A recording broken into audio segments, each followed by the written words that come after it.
અત્યારના કાળમાં ભાઈ ભાઈ વચ્ચે હું કેટલું પ્રાપ્ત કરું એની સ્પર્ધા છે.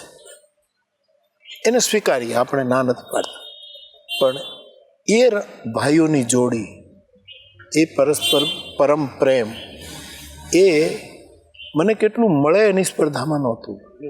હું કેટલું ત્યાગું, હું કેટલું છોડું, એની એ સ્પર્ધા હતી.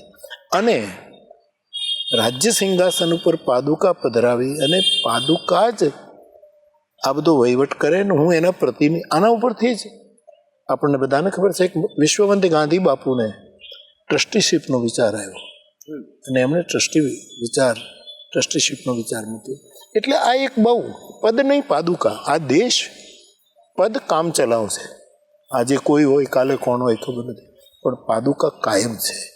અને તેથી જેમ મારા બૂટ કે ચપ્પલ જ્યાં હોય એ મારે એની પાસે જ જવું પડે, મારી પાસે નહીં આવે.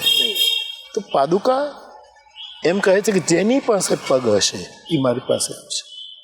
પગ એટલે આચરણ, પગ એટલે સદાચાર, પગ એટલે ભાઈચારો, પગ એટલે અભેદ. એક પગે ચાલીએ તો આપણે વિકલાંગ છીએ, પણ જુગપદ નિર્વાહ એવા જેટલા આચરણવાળા માણસો હશે એને પાદુકા પોતાના તરફ ખેંચશે. અને એ રીતે વિશ્વમાં રામરાજ્ય